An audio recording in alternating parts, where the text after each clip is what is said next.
Well, good morning, good morning, good morning, good morning, and good morning, everybody. Good morning, everybody. Welcome to another episode Morning. of The Morning Glow. Welcome to another episode of The Morning Glow. Got a late start this morning. I'm going to tell you something. I got to be transparent, got to be honest. I'm actually broadcasting, as you can tell, I'm broadcasting from home because the pillow won this morning. The pillow won. It was a 10 count. I got up at 8. I wasn't knocked out, but I got up at 8, but I was a little woozy. I was a little bit woozy. Good morning, Patrick. How you doing this morning? Good morning, man. Yeah. Oh, it's a beautiful day. You've had at least one cup of coffee, right? Man, no, sir. Oh Not even boy. one. Not even one, man. I'm just driving out there, man. I'm driving into the wilderness, and it's dark outside, and it's foggy. My So windshield you're wiper. doing that Jesus take the wheel this morning. Lord, yes. Yo, Lord. And the topic, man, the topic we're talking about is a different kind of topic, man. And we usually have a preference, a pre subject that we talk about or whatever you want to see, but we're not Yeah. even gonna do that this morning. We're not gonna do it this morning. We're gonna go right on in. And Badger, I'm asking a question.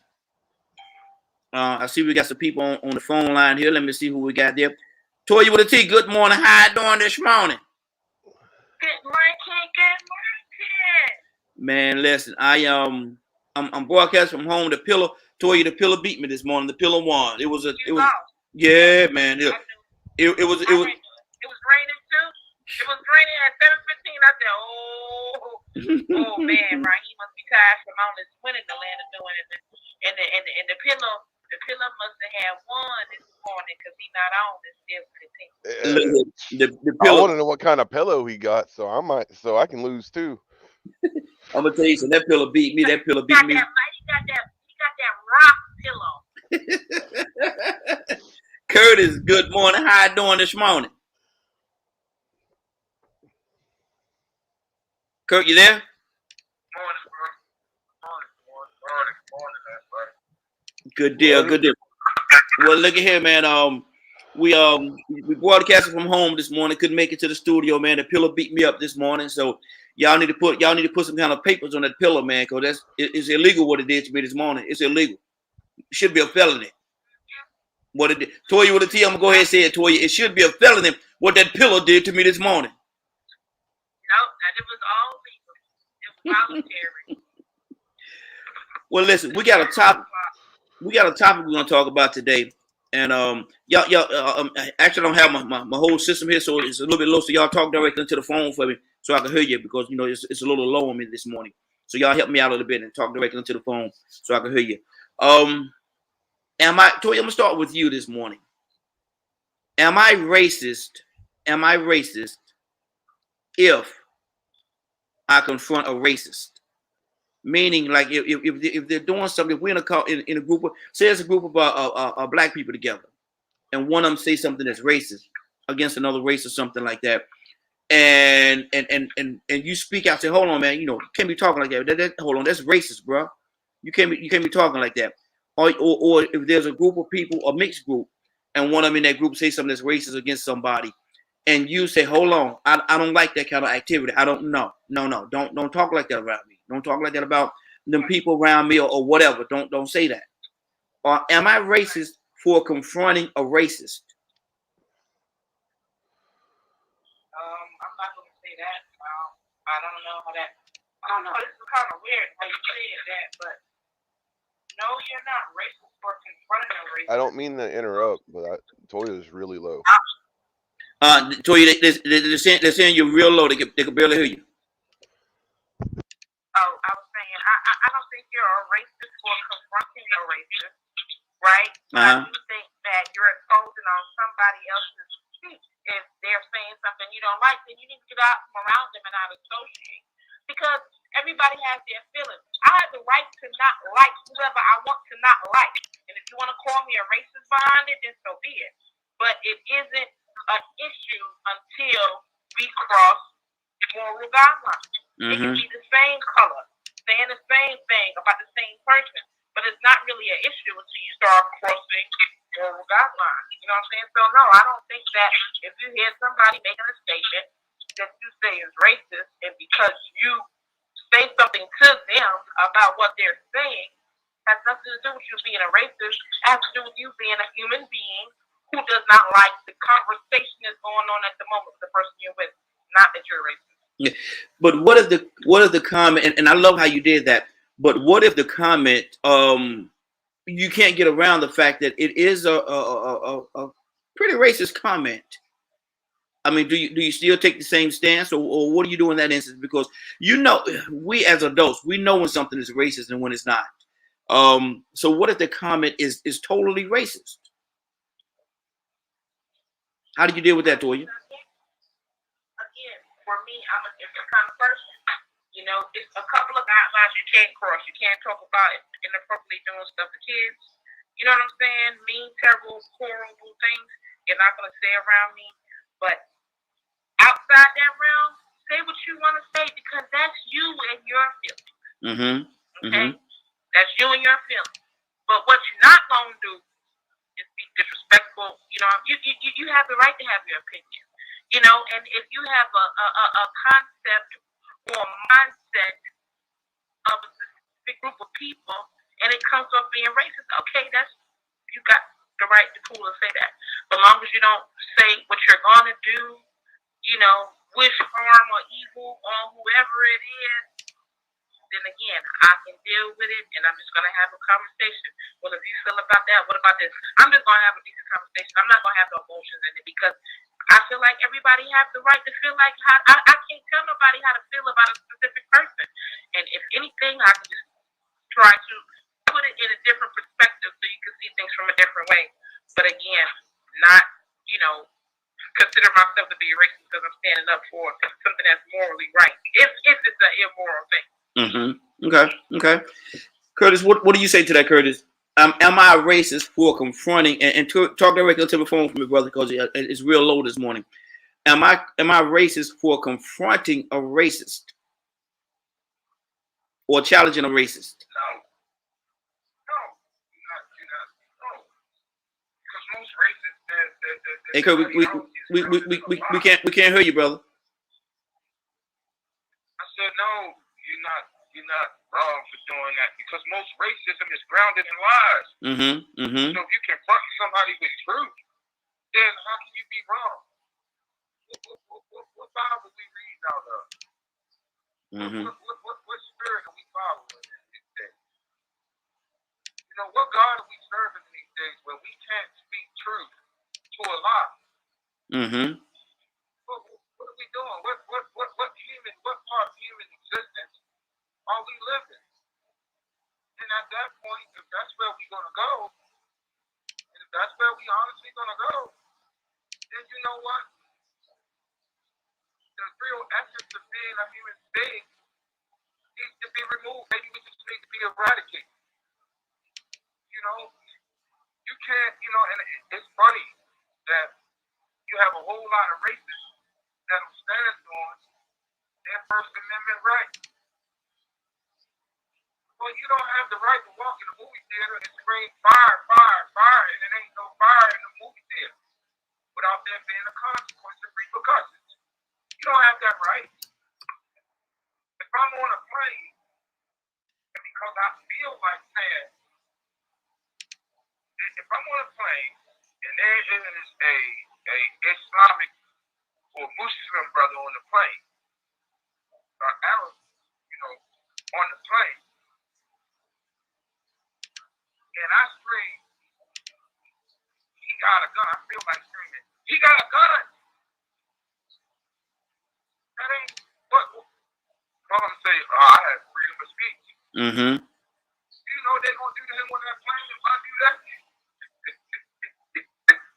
Exactly. Man, people, I think sometimes people is pushing this envelope with this First Amendment. You know what I'm saying? Because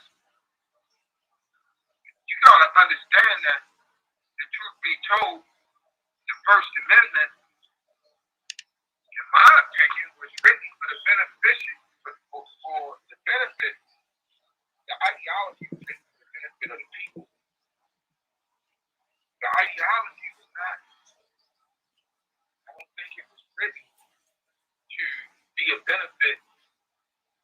one particular group of people and not a benefit to the other. Mm-hmm. Now, do they have the right to assemble? Do they have the right to speak their mind? Say what they feel? By all means, yeah, they do. But they don't have the right to speak how they feel and then add actions that is detrimental to the population as a whole. None of us have that right. Mm-hmm. God tells us that in the scriptures. We don't have the right to mistreat, denigrate, downgrade, belittle. We don't have the right to mistreat other people verbally, physically, emotionally. We don't have that right. Mm-hmm. That's good. That's good. Badger, good morning. How you doing this morning? Pretty good. Badger, I had to ask you the question, man. Am I racist for challenging a racist? Am I racist for challenging a racist? No, not in my opinion. I think more people need to learn how to. Mm-hmm. Too many people I've seen just sit there and just watch it and not do a single thing about it. Mm-hmm. Mm-hmm. Like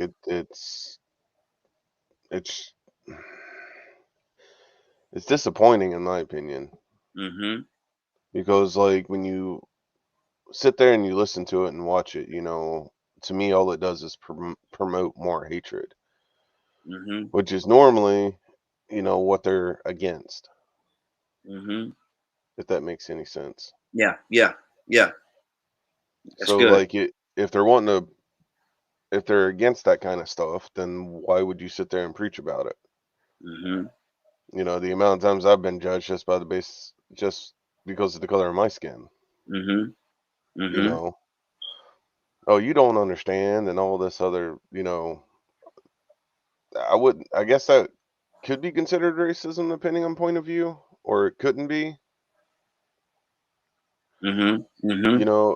It's kind of wild in my opinion, the whole idea of racism and things of that nature. Mm-hmm. Exactly. Exactly. And see that's the thing right there. And I don't think, but I'm gonna reserve my opinion toward the end. We got another caller. Caller, what's your name? Where you calling from? Caller, what's your? Yes, sir. How you doing this morning? Hey, doing good. Pete, talk directly into the phone, and I'm actually broadcasting from home, so I don't have all the props and where I can pull up sound and stuff like that. So talk directly into the phone for me so we can hear. But I want to ask you this question, Pete. Am I racist for challenging a racism? Am I racist for challenging racism? If somebody's sitting around and they making racist comments and stuff like that, am I racist if I challenge them? If they're talking about a group of people and I say, hold on, man, you're not gonna do that not in front of me. Don't talk like that in front of me. Don't talk about them like that in front of me. Whether they look like me or not, I'm not gonna let you do that. Am I racist? Am I racist for challenging racism?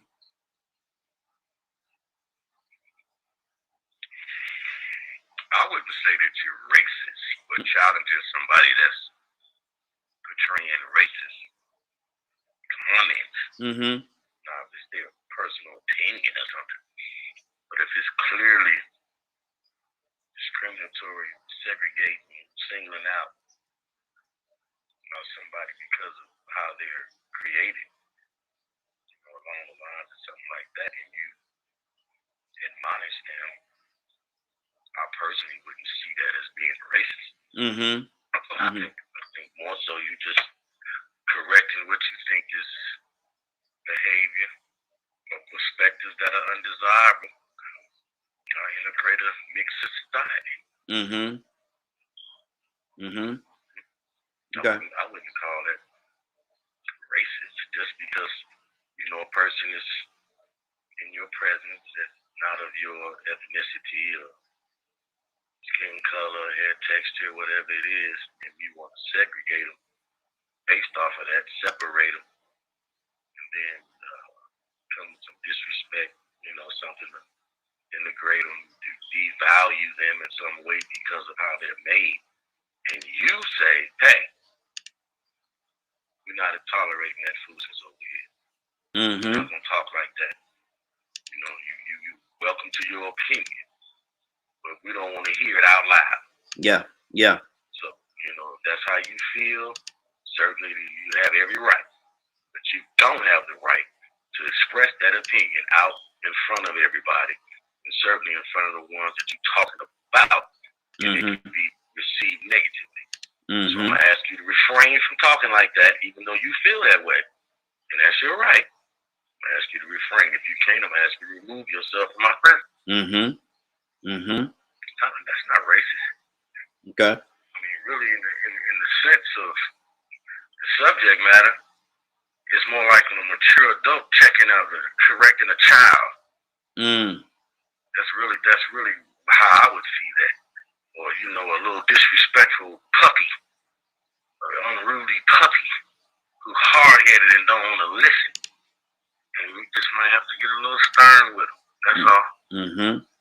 Wow, that's good. I mean, yeah. No, go ahead, brother. Yeah, I was just gonna say when we look at the racial issues, there are differences, some real critical differences, genetic makeup. I mean, it get deep, some of these differences. But if these people decide to come together and want to be together, who are we to say you can't do that? Or who are we to have something to say if these two decide to do something together and you don't like it because you see the two of them together? How about you mind your business? How about you stay in your lane? How about you concern yourself with yourself? Why don't you just stay over there by yourself? How about that? Wow, that's good. That's good. This race narrative, what positive has come from?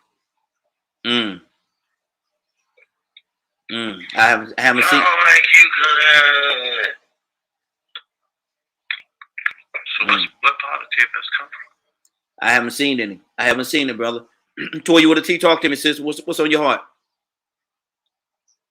Well, I kind of have a question. You had a comment a few minutes ago about like not speaking up for yourself. But let's take a scenario of a child and trying to raise up a child. If a parent or an adult is wrong, and I'm going to say some explicit way with that child, right? Normally they don't speak up. But imagine this in the scenario to where a child has a place taught to not say anything, even if it's true, because they're a child in the midst of conversation of adults. Okay. Does it still mean that if it's true that you're not supposed to say anything, even if it's your truth? You don't know if it's a lie or a truth until you find out the truth. But now the child is still expressing themselves in the mix of adults trying to say, hey, alarms, there's abuse or something. So are we going to get fixated on the fact we're adults and we're right? Or are we going to be fixated on trying to find out the truth? And oftentimes we believe each other because we're adults. We go with the word of other adults, even though things are true.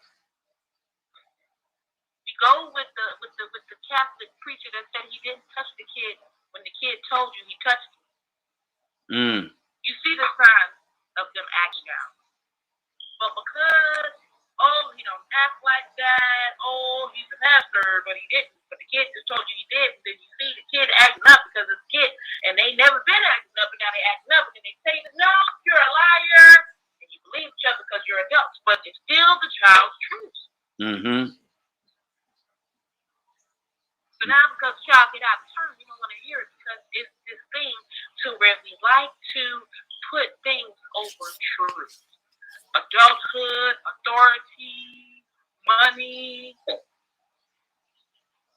that's the problem. With every race, every human, we have the inability to sometimes be honest and truthful and maintain honest and truth without putting emotion. Some emotion gets so physical, we want to kill each other about truth, other people's truth. Because you raised up and lived and saw life the way you saw life, you think that I automatically become like that too. But I didn't have that life you thought I had. You had two parents, I had one that was abusive. Or you had two parents, and I had two parents, and both was abusive. So we got different outlets on what parents mean, but we still have expectations of each other as if you should know and have been and experienced everything I've been through and don't have empathy. And that's the problem. Wow. 508-924-3521. 508-924-3521. That's the number you can call in. We'd love to have you.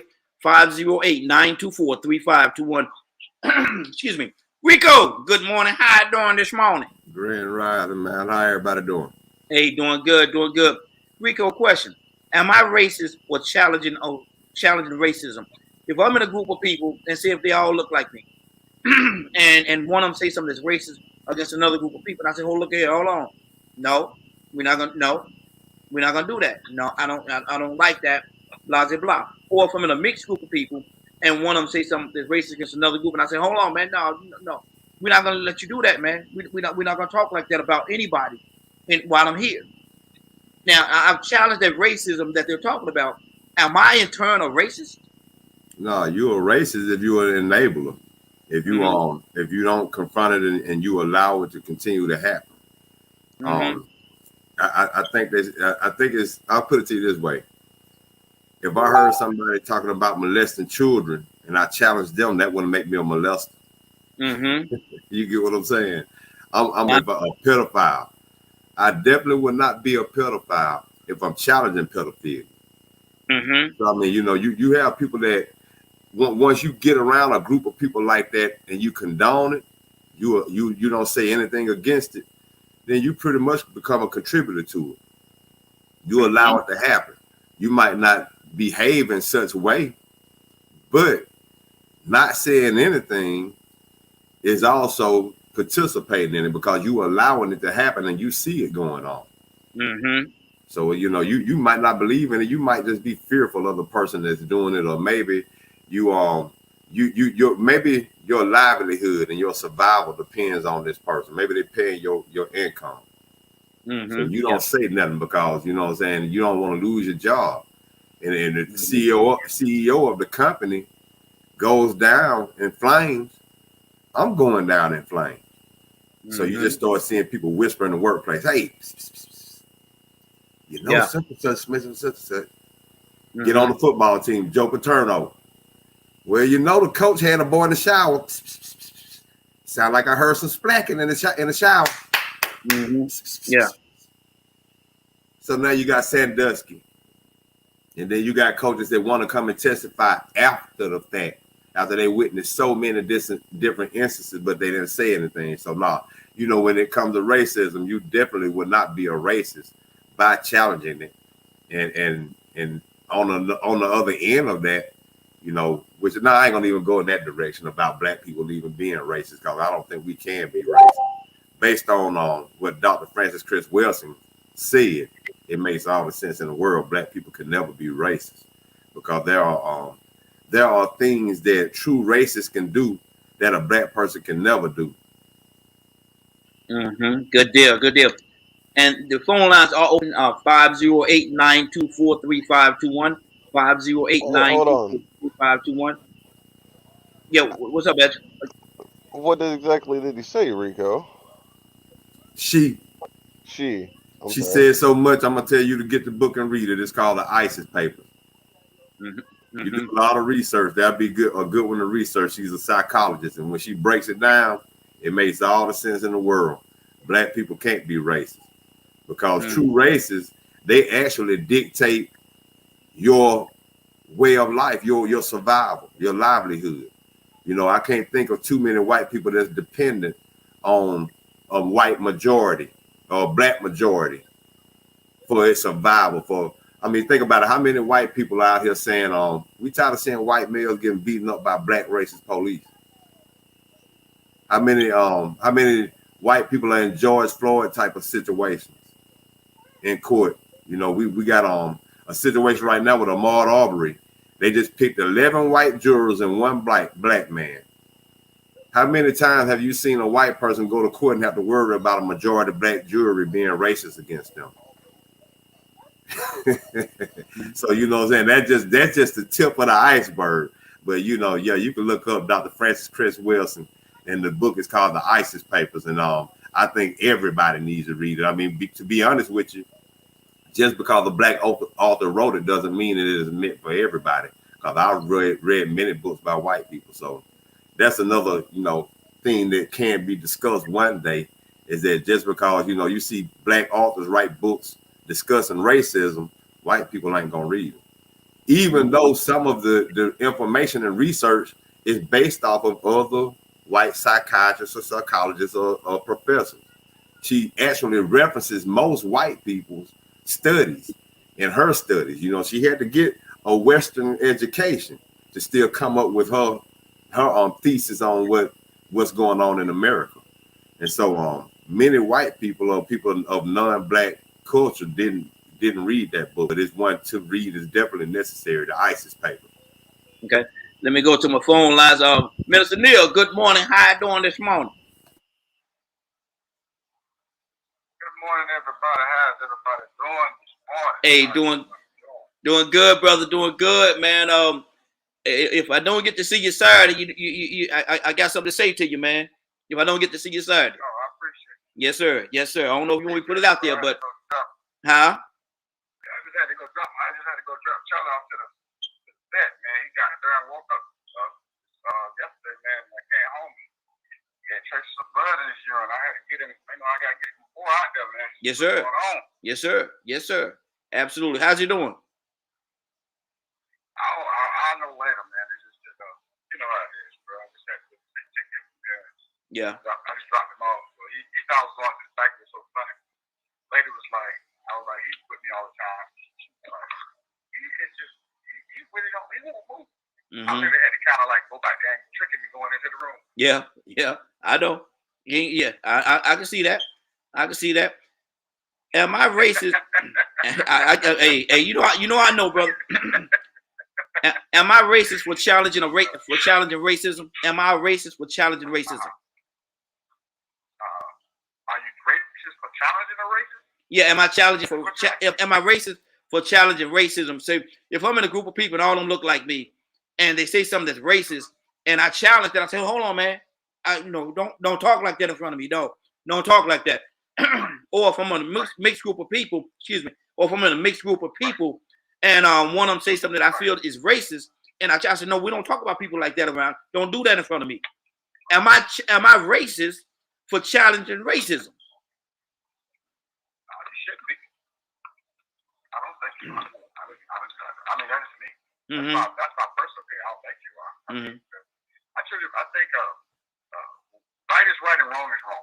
Period. And something Rico said that was very interesting that I totally agree with you. And he was saying about how black can never be racist because we don't have the power.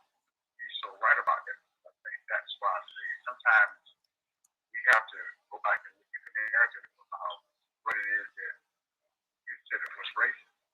From an economic perspective, from an educational perspective, even to a point that you look at it from a perspective of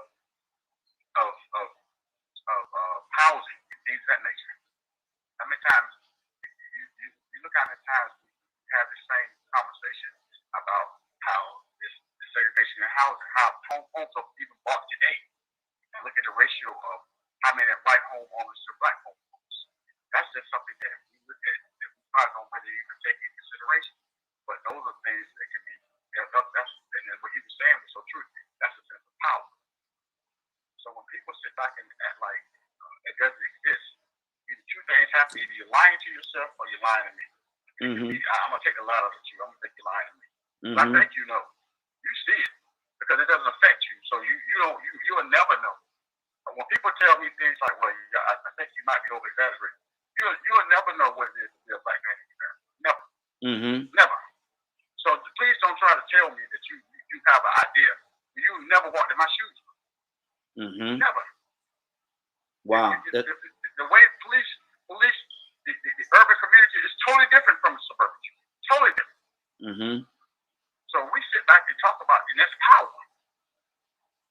So we sit back and start talking. That's why I said I'm glad that he touched on that point because that's a major point to racism is power. If you don't believe it, look at how they're doing right now, trying to when it's trying to suppress the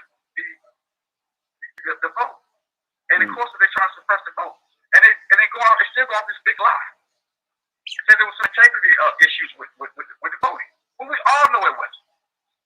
Mm-hmm. But you try to make it to suit you, to fit your narrative. Mm-hmm. So yeah, that's power. And do I think that you a racist for talent? No, because right and wrong is wrong. I look at people all the time. I hear them talk about how much they love the Lord, but yet still they get mad because people get extra money. I'm like, well, which one is it? Mm-hmm. Which one is it? Wow. Wow. You say you love him, but you have no charity in your heart.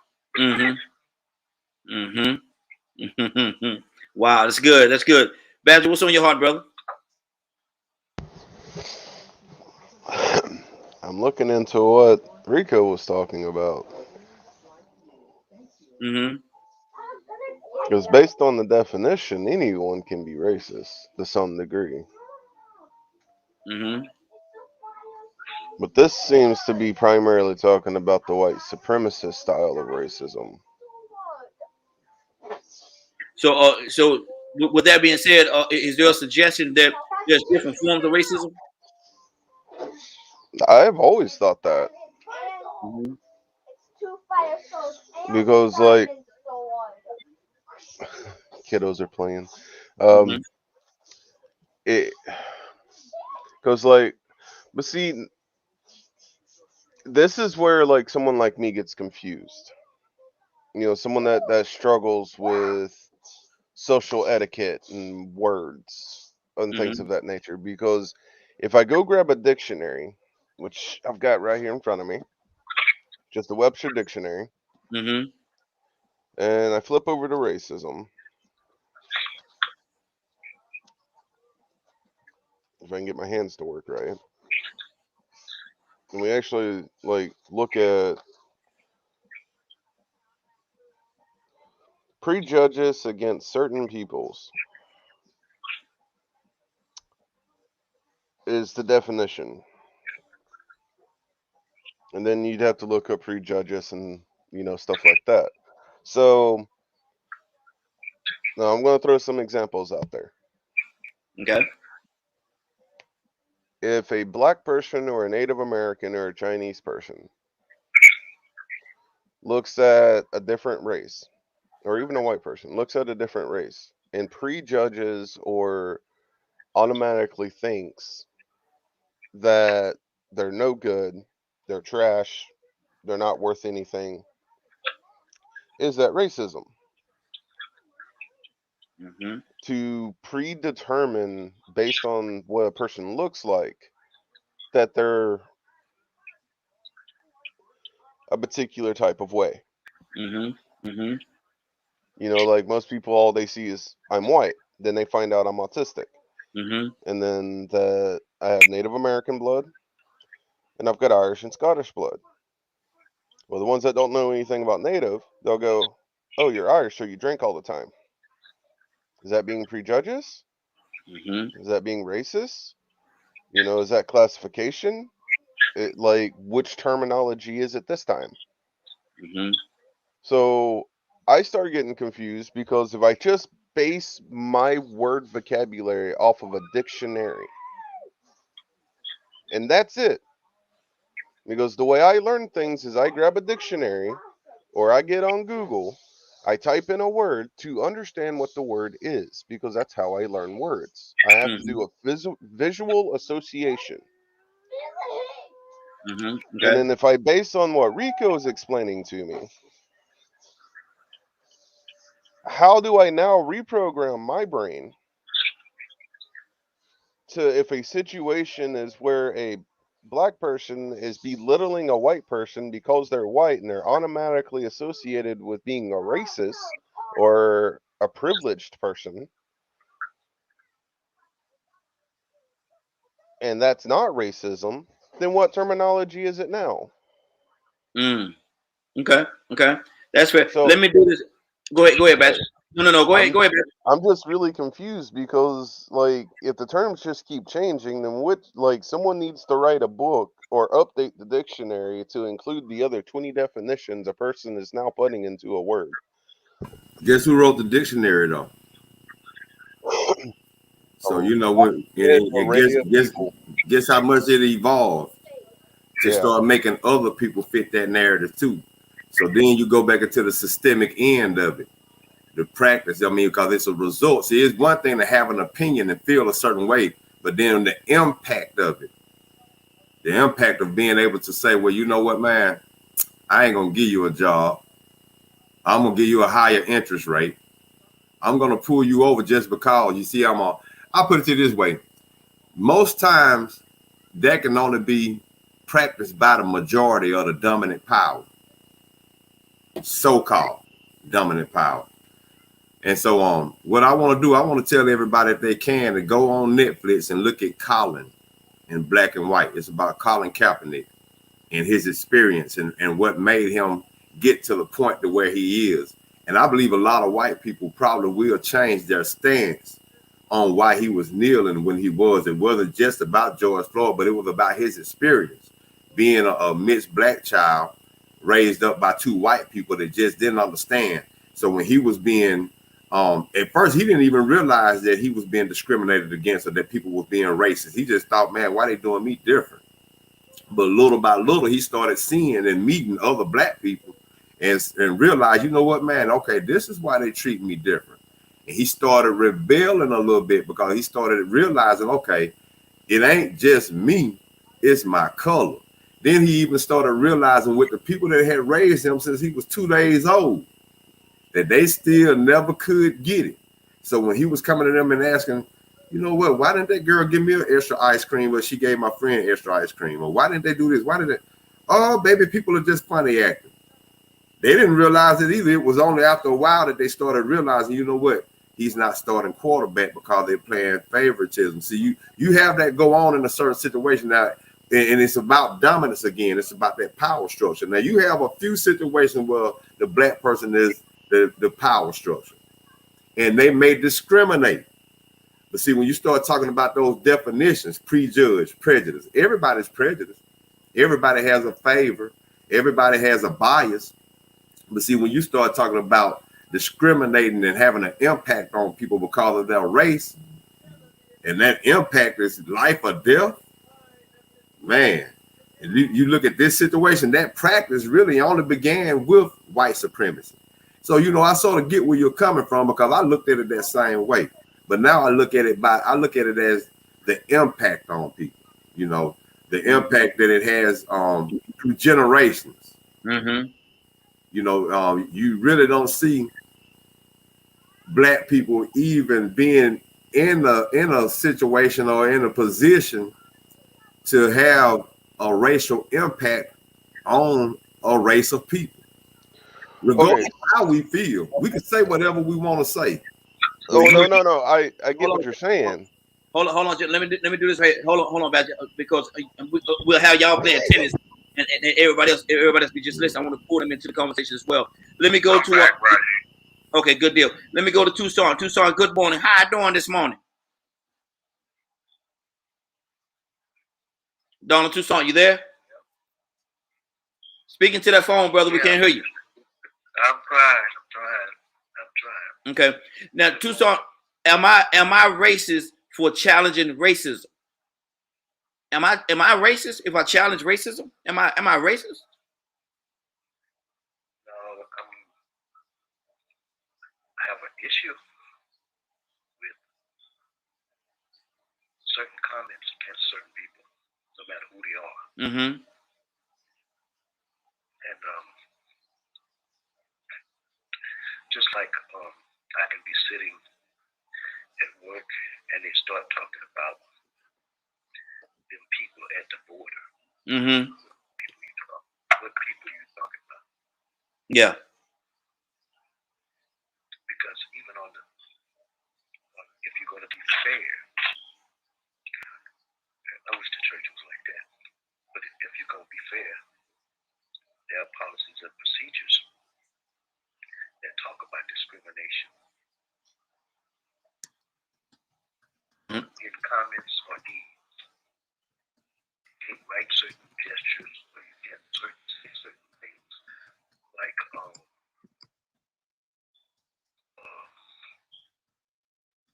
here's just them people. I'm just using this for an example. And don't get Hey, Tucson, you talking directly to your phone, sir? As best I can. Okay. Yes, as best I can. So just using this for example, I'm going to let y'all go ahead. If they say them feather wearers, well, who are you talking about? It's pretty clear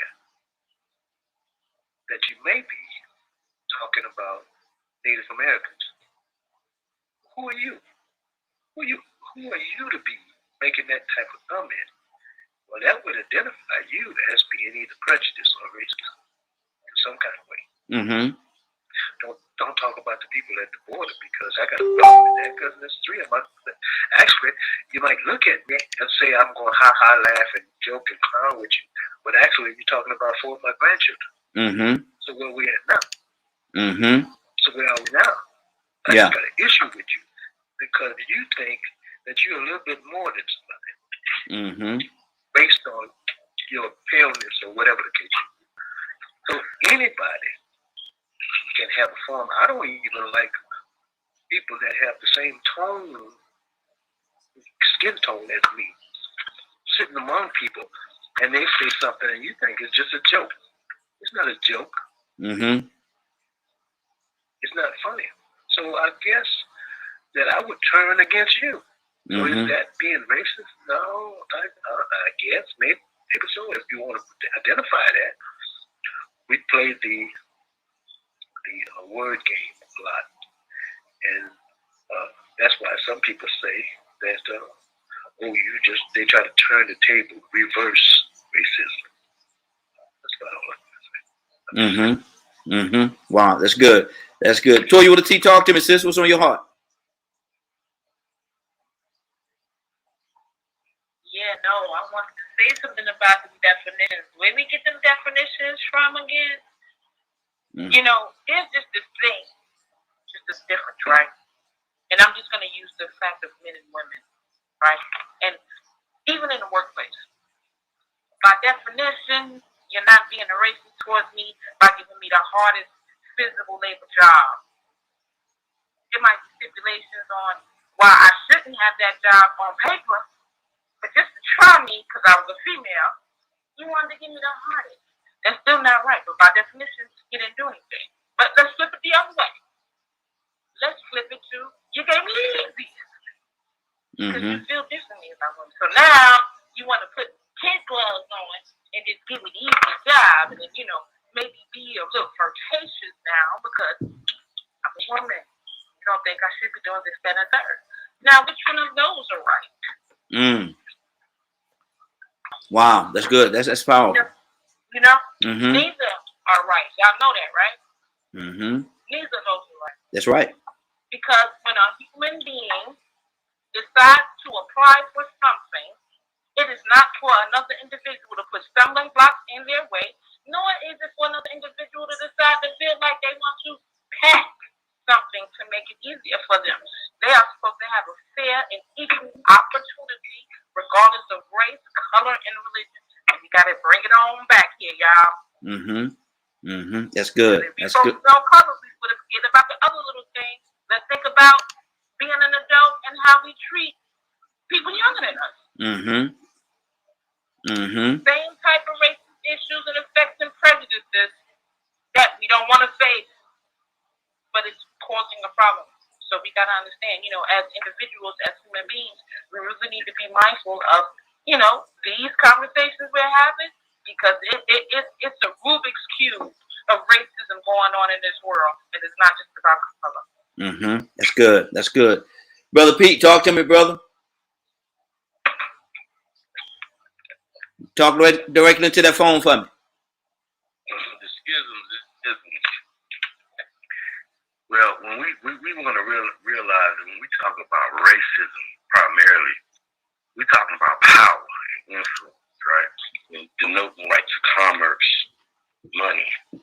So what the sister was trying to get us to do was articulate a different, Francis Chris Wilson was trying to get us to articulate racism from a different standpoint, not just discrimination on face value, but racism in effect culture. when we talk about racism and its effect on black folks in America, we're dealing with a whole, very group of things. One of the main things being culture and the influence of culture and the effects of culture. We say that racism is the power, right, to be able to affect. And certainly when you get into the gender issues, that's a power issue. Why shouldn't a woman that's doing the same job as you make the same money as you? Mm-hmm. She's doing the same job. Mm-hmm. So, I mean, what's the problem? That's power, control, denoting to culture thing, right? Now, when we talk about us, though, black folk in America, look at culture, the traditions, the behaviors, the traits that reinforce to you who and what you are, right? Mm-hmm. But what is your culture? Because you're speaking American, that's not your native tongue. You wear European design clothes, that's not your clothing. You celebrating heathen holidays, that's not your culture. That's somebody's culture. I'm not trying to be disrespectful about nothing, but that's somebody else's way that they move and do. Not you. Why are you doing it? Because of the influence of culture. But how positive is it for you? Now let's flip it. Where all the music come from in America? Who created and encouraged and inspired the vibration and sound that we identify today to be called music as a whole? Black folks. Mm-hmm. Huh? Mm-hmm. Look at all the contributions these black folks did that benefited the whole society and the world. They created it. The greater society absorbed it and made it its own. Could that be looked at as a culture, though? Mm. And how your culture is being subverted to the benefit of a greater culture, and they turn around and use your very own creation against you? That's exactly what it is. Mm. And you're not even aware of it. But it's racism involved as well. Because it involves power. It involves control. It involves the influence and predetermined desire for you by somebody outside of you and doing their best to position you physically, mentally, spiritually, literally, however you want to do it. All of that is involved to their benefit and to your detriment. But you carry it out. Wow. Okay. They said it before you, you reinforce it. And racism is still involved. That's the level that the sister was trying to make us articulate. Don't just articulate some clowns walking around in white hoods, burning crosses, screaming out Negro. No. You need to understand the depths of what racism really is, and racism really is commerce, it's business, it's power, it's influence, it's wealth. That's what racism is. They're bringing an influx of the whole new ends in right now. And they doing all the lower level jobs that every other lower level group had to go through when they came and were engaged by this society. Mm-hmm. Okay? Now, let me ask you this question. Let me ask you this question, Pete. Is there a way, and for what Badger was talking about, is there a way to separate that the power element that we're talking about right now from racism and deal with it from one person look at another person by strictly based on color? Is there a way to do that? Yeah, that it could be bias, it could be prejudice, right? But for me to not like you just because, and I just don't like you, and I say something to you to maybe disrespect you or offend you, definitely could be a form of some racism, and it could be forms of other derivative things. But what I'm saying about racism, we want to understand involves power, and it involves control. It involves money and the influence to keep it in going in certain directions. That's the whole real motivation for racism. Okay. And that's racism in effect. But now, what Brother Badger was saying, and I want to draw on that fully. I don't want to take up the whole course, the whole program here. But he was, I think, more so speaking about people being about prejudice, bias, having a personal preference, not liking you because of something like this, and that does derive from a form of racism, but it might not necessarily be racism in effect. Badger owns a store, owns land, owns a business, has a successful family, everything is good, they can pay their bills, he builds wealth, his children are going to college, everything, their health is excellent, they're all intelligent, everything is just perfect. And I don't like him because he badgers. How does that affect you?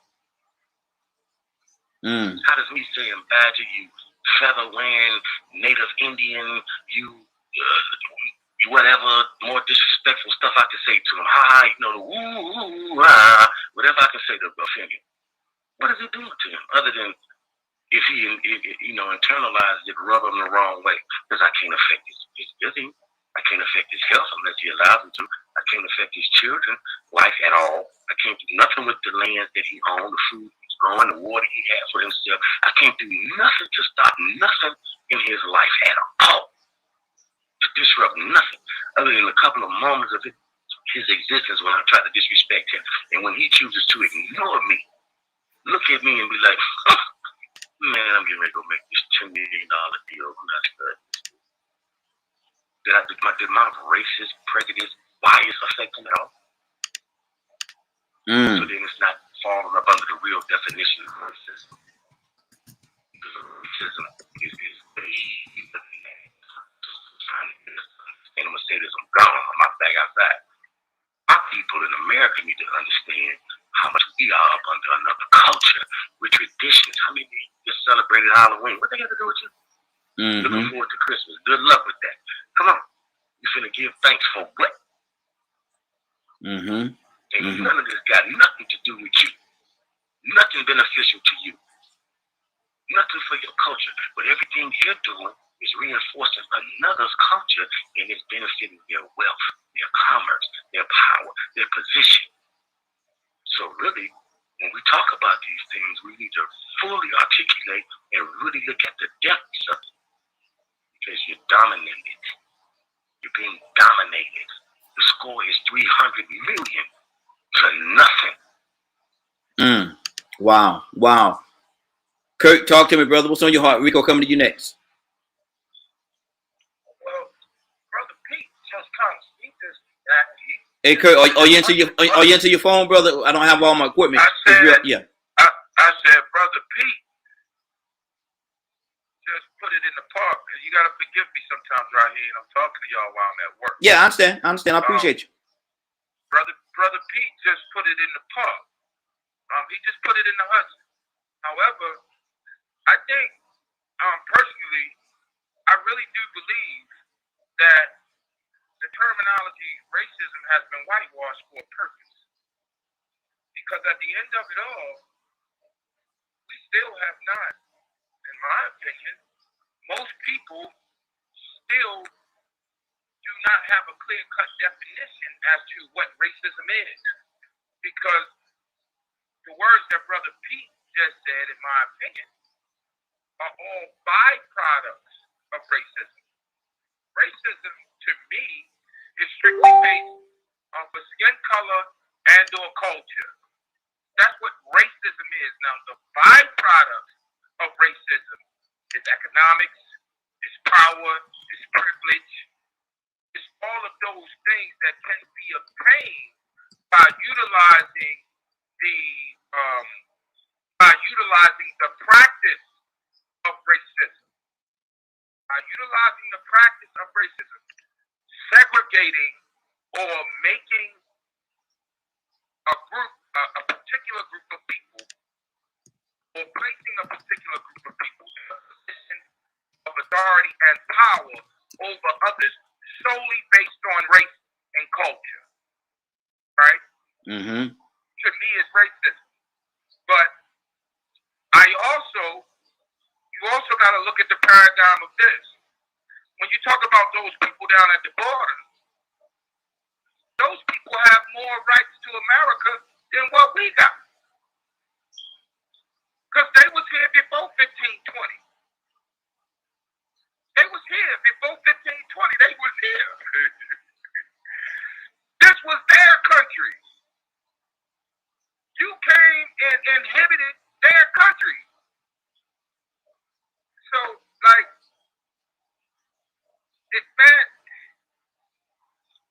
go in any number of directions, but I think what I would advise for all of us to do, I'm actually going to do it tonight. I wanted to do it last night, but I got a rehearsal late. I'm going to personally watch the James Baldwin, William Buckley debate on YouTube tonight. Because what you all have given me is a further reason or confirmation that I need to rewatch this thing. I saw it years ago. I had a high school history teacher and she was a white woman, that basically told us, if I have to teach a lie, then I'm not going to teach. So she taught us the truth about our culture and where we come from.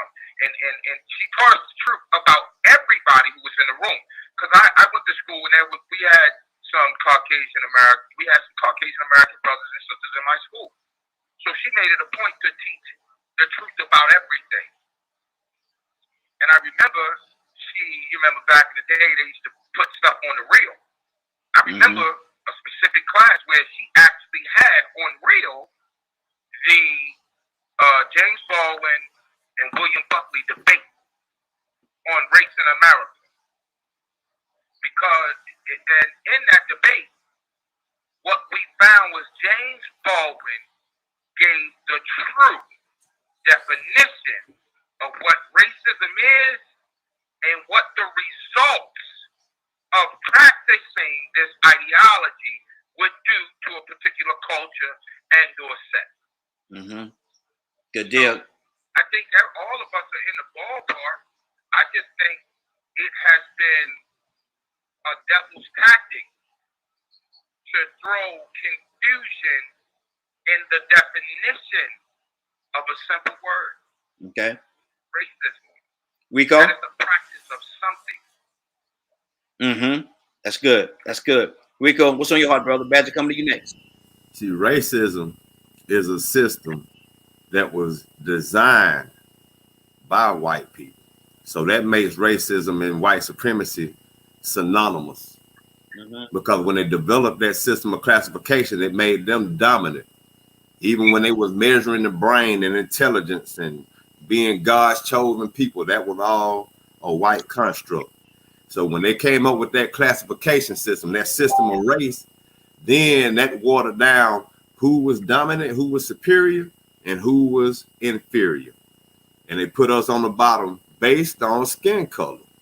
So when you think about who designed that system, then you go back and think about who would change that definition and make it just seem like you could break it down that simple. Knowing that animals are prejudiced. Tigers are prejudiced against the lions. You know what I'm saying? Everybody's going to have that tribe mentality. That's prejudice anyway. Bias. You're going to be partial to where you're from, even if it's just your local municipality. But see, racism only benefited one group of people more than it benefited anybody. Now, other people might practice it, but they still don't benefit as much from it as much as white supremacists that developed that system. So when you start thinking about what does racism affect? See, because some people tried to call Dr. Francis Chris Wilson a racist for breaking down the truth and exposing where it came from, why they developed that system, and how they use it today. So now when you want to really just say, well, how does racism really work?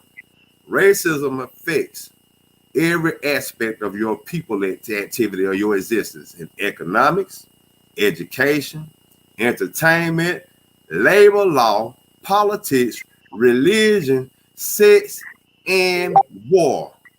That's every aspect of our existence. You can't name a black person anywhere that could say, I hate white people, and then affect your well-being or your survival because they hate white people or they dislike white people. But you can name plenty of white people, corporations, presidents, governments that can be racist and still affect whether or not you get a good education, whether you get fair loan interest rates, whether you can actually live in this neighborhood. I mean, think about how many people couldn't move into certain neighborhoods because of redistricting. I mean, so when you see how it affects every aspect of our living, from birth to death. You know, man, I think all the time, man, 150 years ago, there were people that were born and died in slavery their whole life. Whole life being somebody's slave, living in fear, being oppressed. Now, I ain't saying that other, races and cultures didn't live in slavery. Yep, slavery did exist in the past, but we talking about this chattel slavery that America has. I can't name one lawsuit that was against a black person for racist practices in the past, or just think about all the discrimination lawsuits and the racist lawsuits, the lawsuits filed against companies and police departments and CEOs. John Gruden. I mean, how many times have you seen any other culture have to go sue a black corporation or black power structure for racism? It doesn't happen.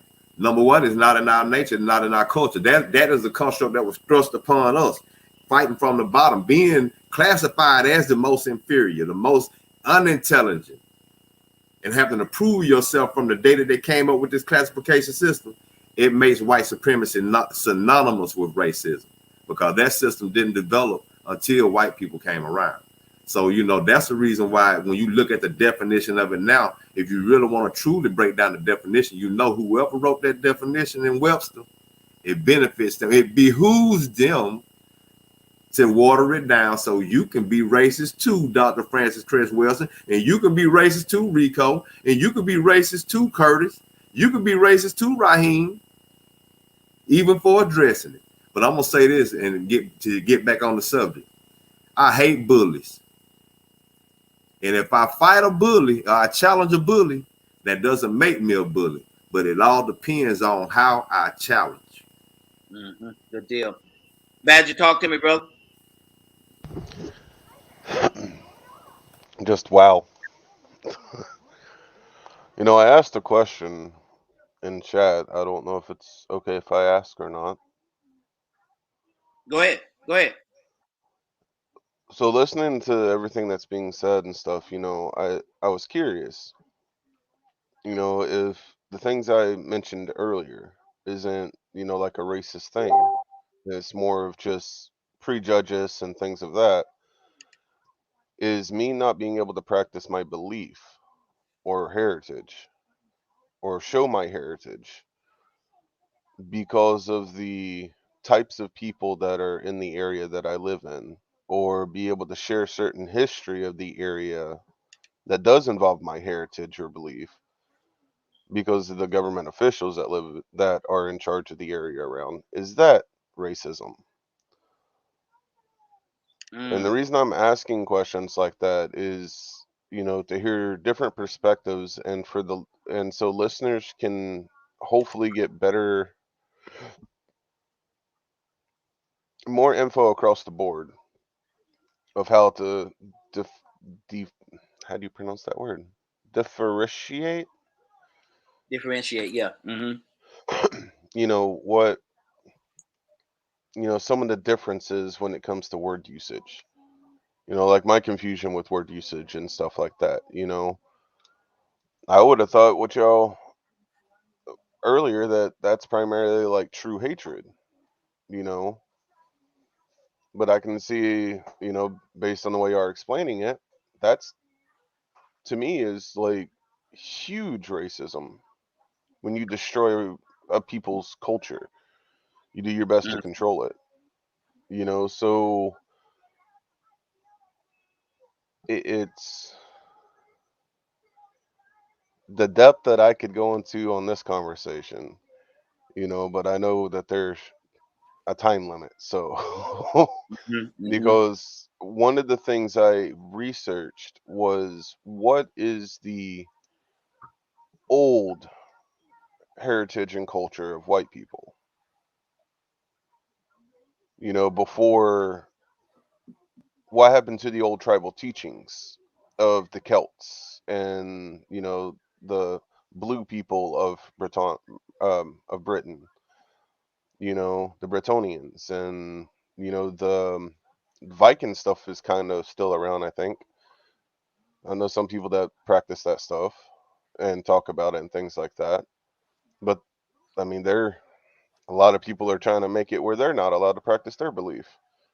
So, like, I just want to make sure that not just me understanding y'all's word usage, but also the depth of an understanding of what y'all are saying, if that makes sense to y'all.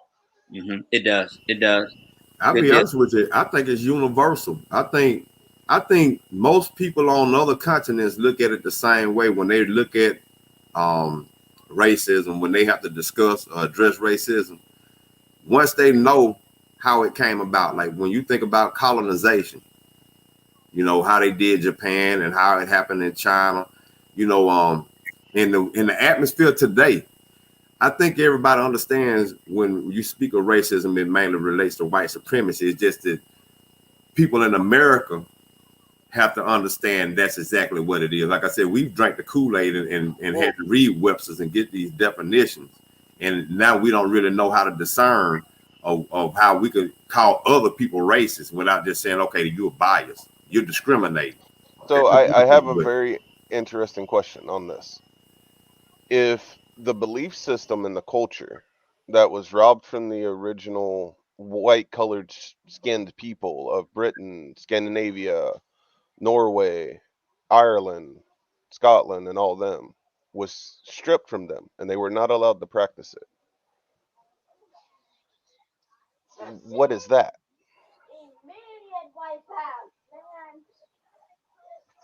And a lot of them can't practice it to this day. Still, they cannot practice it. And I want to make sure I'm with you. A part of your question is that also racist? Yes. Okay. Like an ethnic cleansing type of thing. Like what is it? Is it like with the Serbs and the Croatians when they had that ethnic war? You know what I'm saying? I mean, when you look at it, it was a race war, but it was still between, I would guess you could say, Caucasian people. You know, maybe they had some type of different ethnicity. So, you know, you have these things they call ethnic race wars. And so maybe that was the discrimination that they were receiving from someone else. I don't know. From my research and also talking to people that still live there, some of them still do their best to practice it, but they got to be very careful of practicing it. Sort of like how the Native Americans do things here in America. They have to kind of approach it the same way over there. And from the history of what they told me, it wasn't until the Romans, the Middle Eastern people, like the Roman Mediterranean, that's the word, started to invade those territories that the wipeout of the culture began. Let me say this, and just for the clarity of everybody that's listening, that could be that also could be racism, and we're not saying that racism is racism regardless of who it's practiced against, whether it's practiced against black, white, orange, purple, or polka dot people. And please don't take it like I'm trying to change the subject. I'm just trying to, like, not, because I want to understand too, but also make sure the viewers are also listening and stuff, you know, understand the depth and the use of racism and how it's affected cultures all around the world. Yeah. And see, as I said, racism is racism regardless of who it's practiced against. If it's practiced, whoever it's practiced, if it's racism, it's racism. And so we're not going to say that it's racism just because of the fact that it's practiced against black people or people of color. We're not saying that. Racism is racism. But what we can identify with, what we know, is racism that is being practiced against us because it's being practiced against us. And that's how we get. And that's how we can actually identify. Toya with a T, talk to me.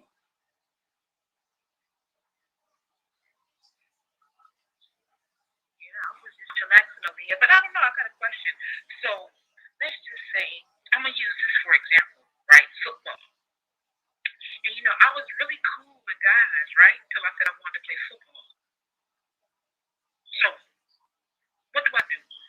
When I get on the field, and the racist white boy and say I only just play football with you, I'm not gonna purposely hurt you. I'm gonna play with the rules of the game. Even though I'm a racist, I'm not gonna treat you any different. But then the woman's the same color as me. So you step out on that field, I'm gonna make sure you know you're not a man. So if I've never exposed wrongdoing by people that are not the color of me, and the abusive things I sustained come from the people that look like me, it might be a little complicated for me to identify with racism. You feel what I'm saying? And this is something that's real. You know, a lot of us may not have been faced with certain circumstances when it comes to a color aspect, but we definitely can identify with the feelings, right? No matter how much research you do, you can't tell me how I feel, right? You can say all you want to by definition. I didn't treat you like I was racist towards you. Your whole entity let me know you're a racist, honey. You understand what I'm saying? So, I mean, again, that empathy and that being able to identify with someone, and sometimes you'll never be able to identify with a woman no matter what you do, period. But the fact of the matter is, definition, no definition, we all experience prejudices and injustice against us in some way, shape, form, or fashion. And what you're not going to do is you're not going to get my mind off of what I really go through in life by definition. You understand what I'm saying? It is what it is. Somebody's truth is somebody's truth. And it isn't until you got 1.2 million of them truths for it to, now we put it in the books. Now it's documented. But just because you wait till 1.2 million people tell you or you find out that we are experiencing the same thing, does that make it now the truth? I still experience that 1.2 million people ago.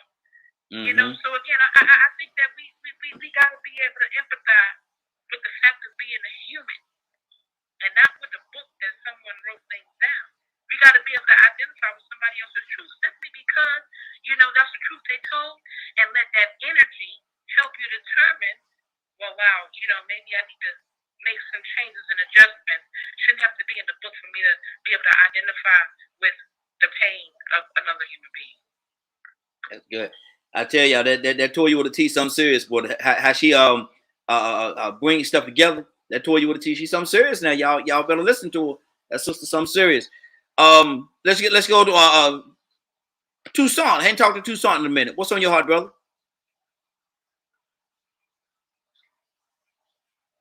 No, anytime that you try to manipulate or belittle someone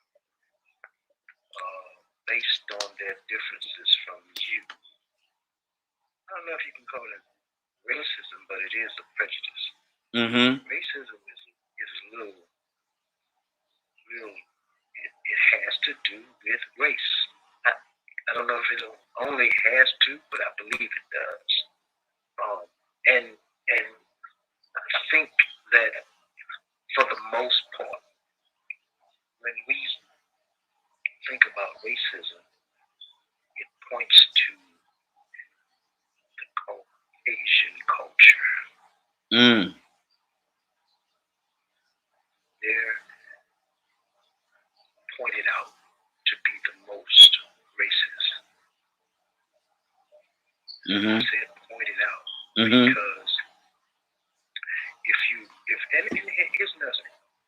When the whole world wants to point to racism and make it most identified, they come to America. We're the perfect example. I'd say but Americans are the most racist people in the world. Or bias, or prejudice. We don't like somebody for something, and we're willing to go to war for it. We do it every day. And again, I must say this: I promise you, most of the time, it's unfortunately behind the scenes some of our war and wanted to almost say the Jewish community or Caucasian.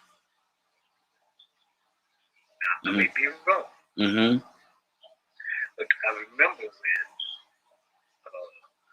Jesus was going through Samaria, he said, why didn't they go through Samaria? Because they didn't like them half-breeds. Mm-hmm. What is that? Racism or prejudice?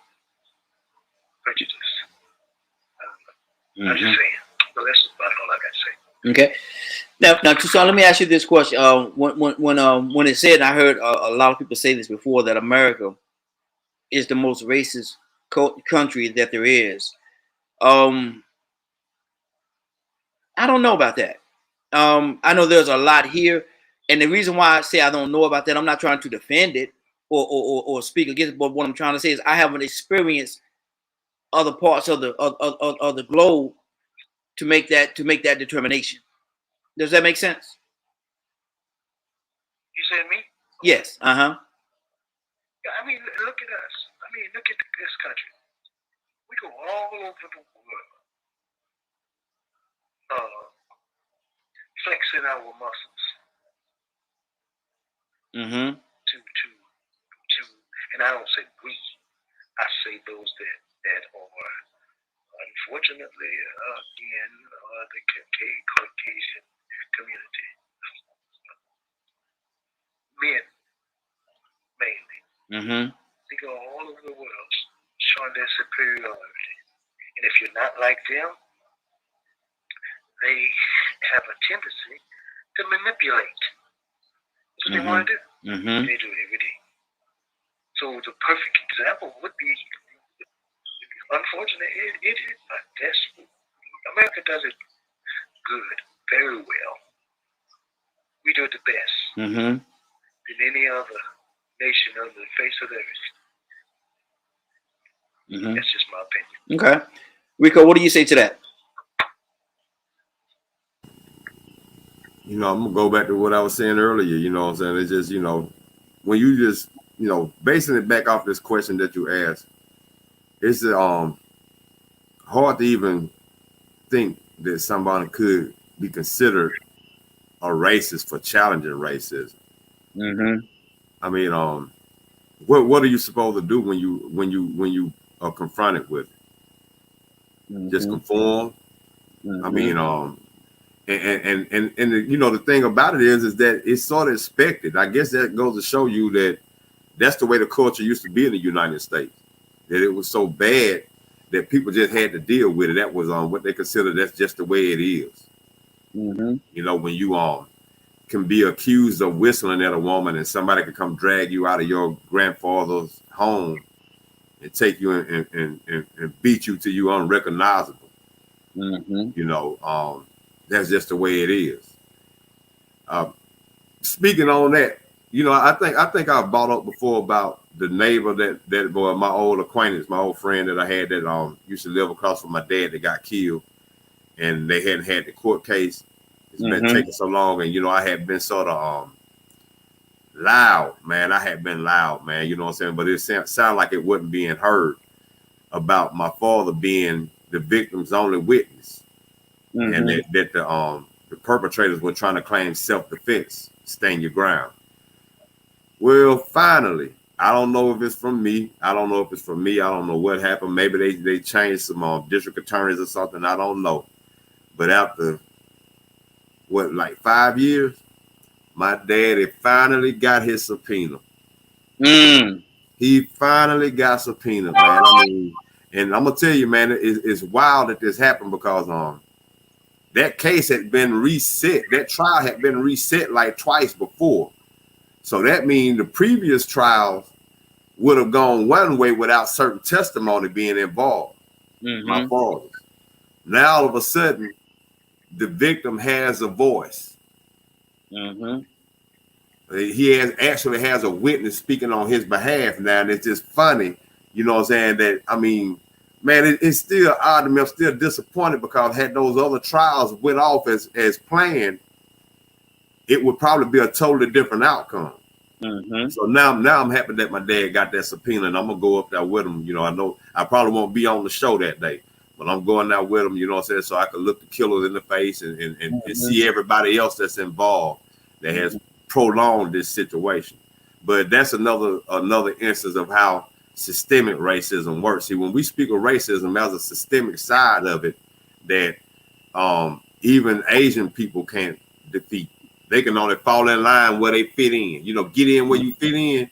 If we got you third in line, Mr. Chinese man, you know your place.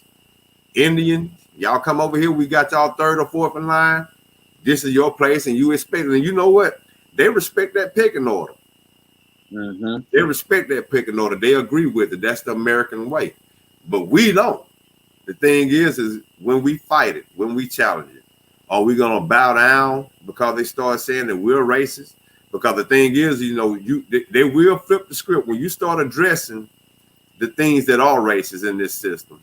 They will turn it around and point the finger at you for even bringing it up. That is a normal tactic. So I mean, what are we gonna do when it comes to that? Exactly. And that is a normal tactic, man. Or they'll bake something. They'll bake something. Well, what about when y'all did this or that? What about when y'all did this and that? And I'm like, man, I can't think of no documented history where people bred people. You know what I'm saying? I can't think of any time in history where right now we know all of this stuff happened and restitution hasn't been paid. So I mean, you know, there is discrimination that goes on in other cultures and races. But like I said, this system of racism, this construct, this is only synonymous with white supremacy because that's who developed it. Yeah. That's good. Badger, what's on your heart, brother? Just looking at things where things are today, you know, the implementation of the racism. And then I agree, you know, if you confront a group of people that are doing racist things, they're going to call you racist, or they're going to be racist towards you for sticking up for them. So it's almost like it's always a double-edged sword. Or if you fight, you know, they're going to try to bring up things that media put out there, but media didn't put out the whole story. You know, it's sickening to see that kind of stuff happen all the time. It's sickening of how long in history, you know, the use of this kind of hatred has been used to keep people down and keep people separated. You know, so it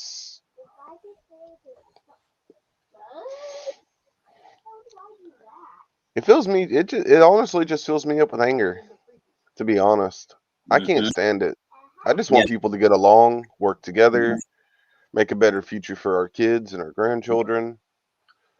You know, the way things are right now is stupid. That's what it is. It's just straight up stupid. Racism is a stupid thing that we allow to happen in this world. Absolutely. Toya with a T, talk to me, sis. Oh, absolutely. As to anything else we give energy to. You know, and you know, this racism thing is just so Hey, Toya with a T, you talking directly to your phone? Yeah. Okay. You know, it's an influence of what somebody else said, really. You know, most folks is racist because of what somebody else said, not because what was done to them. It's just this thing in the air. I don't know that we teach our youngers, I guess our youngest, our siblings, our kids, our whoever, right, with the vices and issues we have with somebody, and then it just matriculates, right? You and Johnny was playing when y'all was younger. You liked a little brown girl. Your daddy spanked you for liking a brown girl, and then this other brown boy came, and she broke your heart. And ever since then, you've been mad about this little brown 6-year-old girl since you was 600, and you done raised 17 generations to be mad about little brown people because you done got your little brown girl stole from you when you was 6. We don't understand the power we have as individual humans. And you know, not for nothing, I heard about the stories of my ancestors. I heard about a lot of stories of things that happened. But the power in me saying, I couldn't be there then because I wouldn't have made it. And it ain't going to happen now. It don't make no difference what research you do. You know who I am? It don't make no difference what your law say about me being brown, and you think you going to treat me or do me anything different. And I'm going to lay down and roll with it and stuff like that. No, but I'm going to be the first. Knock me off, do what you want to. Because the power in me, I'm not going to surrender that to another human. You can put it in books, you can put it on the shelf, you can put it on TV, you can make a whole campaign about who I'm supposed to be, who you say I am.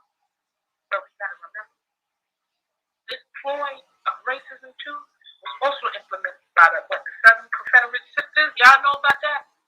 When they all got together and decided to put these in books and make it curriculum, that's kind of what we're talking about. So when we know that, that's why we don't give energy to some of this stuff right here, because we know it's just made up and they put it in books and it ain't true.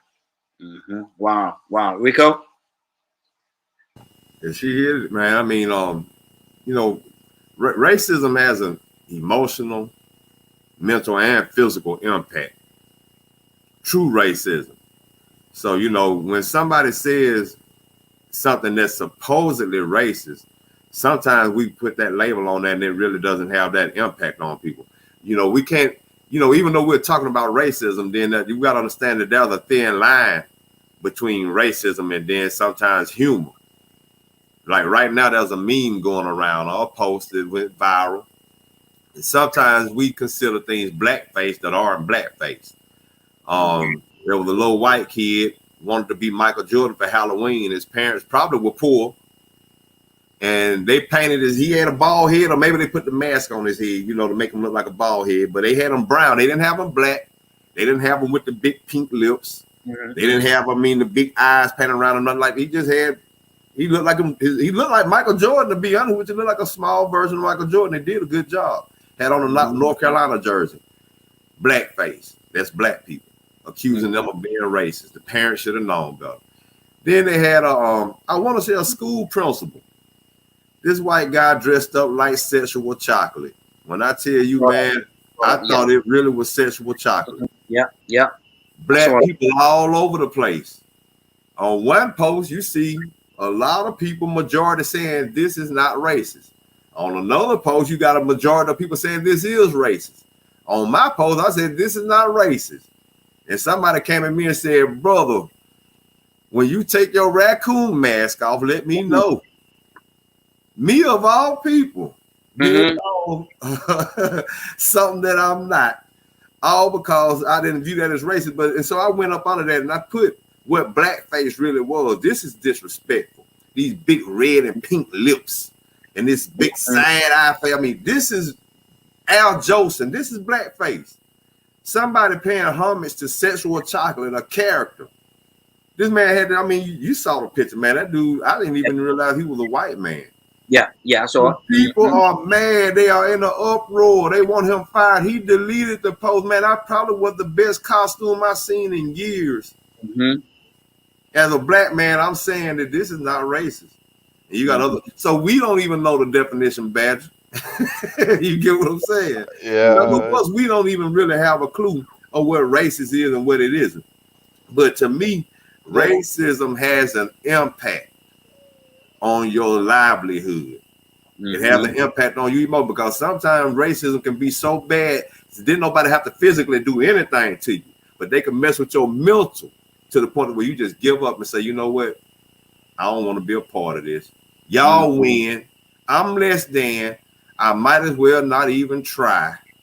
That's how impactful it could be. And also, before I stop, y'all go look up the doll experiment, the doll test, where they had the children choose the white dolls and the black dolls, and that'll show you the impact of racism on black people mentally. I didn't see the one about the little boy that dressed up as Michael Jordan. I didn't see that one. I did see the other one. But what if, just what if this little Caucasian little boy, just what if he just looked at Michael Jordan as being such a hero to him? and he wanted to imitate and dress up like his hero. Because Michael Jordan is, a lot of people say, is the best of all time, the greatest of all times on that basketball court.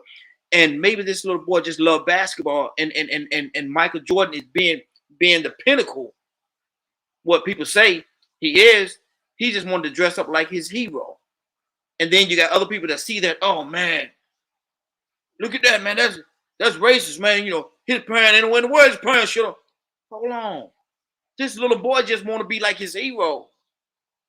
This little boy just want to dress up like Kobe.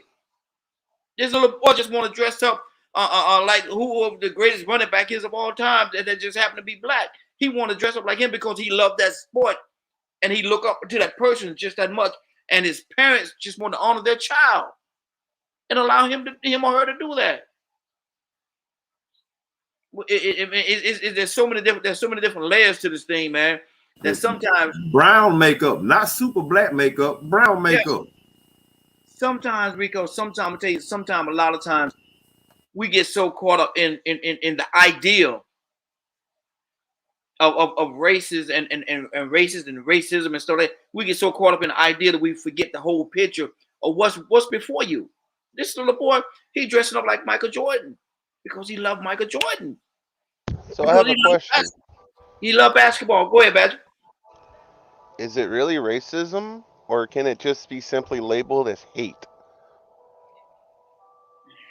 That Badger, I'm gonna tell you something. Truth of the matter, that's another 3-hour show right there, brother. That's another 3-hour show. Everything I'm hearing, I'm like, I understand that kind of like the spectrum of racism, because it sounds like it's a spectrum based on how a person uses the word. But it all sounds like hate and using hate to control others. Well, no, because some people are privileged and entitled. They get favor. They get access. They might not hate you, but they don't want to give up their privilege. Well, see, like growing up, you know, I was told if I walked in a black neighborhood, I was going to get shot because I was white, because black people hate white people. So, however, I never listened to it. So I didn't understand why people would say that. And then I finally came across the one neighborhood that I was actually told to leave or I would get shot because of my color. And I went, oh, so out of the 100 I've been in, there was one. Now, was that hatred or racism? See, I'm still having the same struggle in my brain of... We have to revisit this one. Yeah, it sounds like hate. Like just pure hate. Well, that would depend on why they didn't want you there. That neighborhood might have had a bad experience with people coming in undercover cops. Say, for instance, in that neighborhood, they were selling a lot of drugs or something. They don't want no white people coming through there. It might be the police. I mean, all I wanted to do was go to the gas station.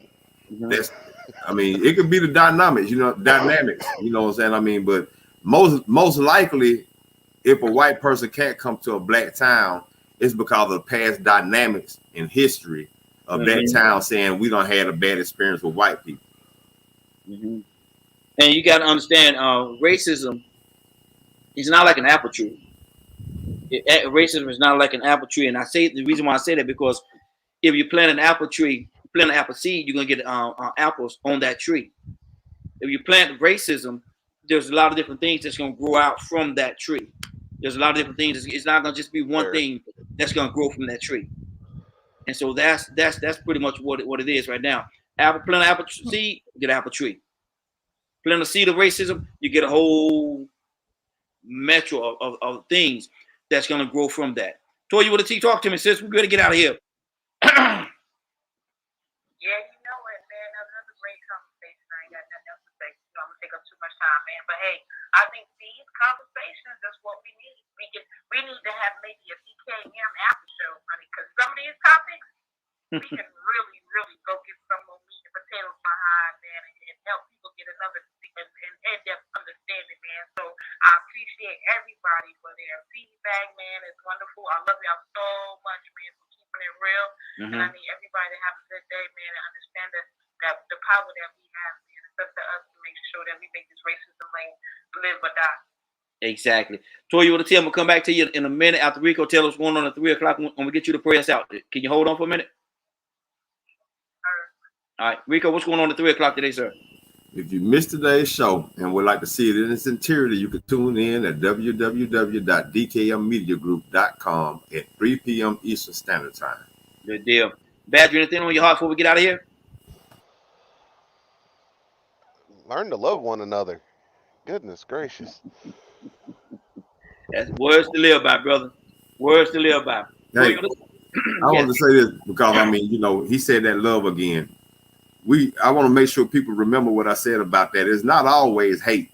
Some people benefit from privilege, from entitlement, just because all white people are hateful racists, but at the same time, they benefit from being white and they don't want to lose that benefit, that access to that privilege, that benefit of doubt that some get. Some use it and they don't like it, but who's gonna turn down privilege? One made. Toy, you let's take prayers out, sis. Oh, Father, thank you for another glorious day. Thank you for another opportunity to come together and have great conversations. And maybe we can figure out the key, Lord, the key to whatever it is we humans need to just live in peace, whether it be understanding, empathy, or just plain old love, which conquers all, Father. But we thank you for another great opportunity to come together and have these confessions. And we thank you for keeping us guided and protected. We want you to keep us, your arms around us. We come to you in honor, mercy, and praise in Jesus' name. Amen. Amen. And Toy, I'm gonna put some thought on that, man. We might need to do some after shows. Shut them down and do an after party, if you will, type situation. Yeah. Where we can actually talk about different things that's going on, and that's being said. Yeah. I'll send you my tab for that idea. Make sure you get it. Look, make sure you get it to me now. Make sure you get it to me. What y'all gonna do in the clubhouse? Probably gonna do it here. Might do it here. Just shut down and then just bring back like after show. Call it the after show or something like that. Good deal. Rico, I'm waiting in your clubhouse too, brother. Yeah, I'm gonna do it again today, man. I got a few more people that like that topic. You know what I'm saying? So if anybody else want to tune in, I'm doing the topic about what requirements or criteria did a woman look for in a man when she allowed his penis to access her. And on the opposite side, we're gonna do the same thing with the men. What were men looking at, or what do men look at when they decide to penetrate a woman with their most personal part? Big butt, baby hair, and a smile. I don't think nobody gonna say that, but we're gonna get to the bottom of it because, and the reason why I asked that question because there was a discussion yesterday, and you hear these discussions all the time about child support and this and that, and the breakdown of the black family and the community, and you know how everything trickled down. And at one point in time, it was a legitimate argument for child support. I was in favor of it. You know, the deadbeat dad was a problem, but now it's a scapegoat. A lot of these women are weaponizing child support, and they still got these same complaints about these no good dudes, but they got 5 or 6 baby daddies, you know what I'm saying, and all of them were no good dudes. So, you know, you have to ask yourself, what were you looking for when you decided that you was gonna risk making a baby with this person for you to hate them now? Because I asked myself that. I do not like either one of my children's mother. We hate each other. So now I have to go and ask myself, you know what? Because I'm looking at it from my children's point of view. How can that feel for them to have to know that their parents hate each other? They got to think to themselves, well, wait a minute, how did y'all get together? Yeah. Did y'all love each other? Did y'all really like each other? Or was somebody out for something? Was somebody playing game? Was somebody trying to manipulate somebody? You know, because what it boiled down to, a lot of times somebody was being opportunistic or looking at the wrong characteristics when they decided to do something so intimate. And why did that? Why is it so easy to be that intimate now? So that you know, if y'all get a chance, y'all join in. It'll be 5 o'clock, 6 o'clock Atlanta time. Y'all like when I say Atlanta time, Eastern Standard Time. Good deal. And I'm definitely gonna be there, Rico. So send me that link, and I got you, brother. We're gonna stir this one up a little bit. Well, right now it's time for us to get out of here. It's 10:08. I want to thank everybody for joining us, and more than that, I want to thank you for allowing DK, your media group, and associates, and the Morning Glow for being a part of your day. It's 10:08. You're about to exit the Morning Glow, but before you go, I want you to do me 2 favors, if you will. One, I want you to continue to pray for us because we're certainly praying for each and every one of you. Number 2, why this is real simple. I want you to go out there, find somebody, and give them a hug because you never know. It could be the only hug that they get, or it could very well be their last. Love you, and ain't nothing you can do about it. Have a great day and a better tomorrow. And we shine something that's loud in you from the Morning Glow. Take it out there into this wicked and cruel world that we live in, and let your light so shine. Get an opportunity to give somebody some love. You just might find some love in return. Won't that be a beautiful thing? Take care of each other. Love you, and have a great day.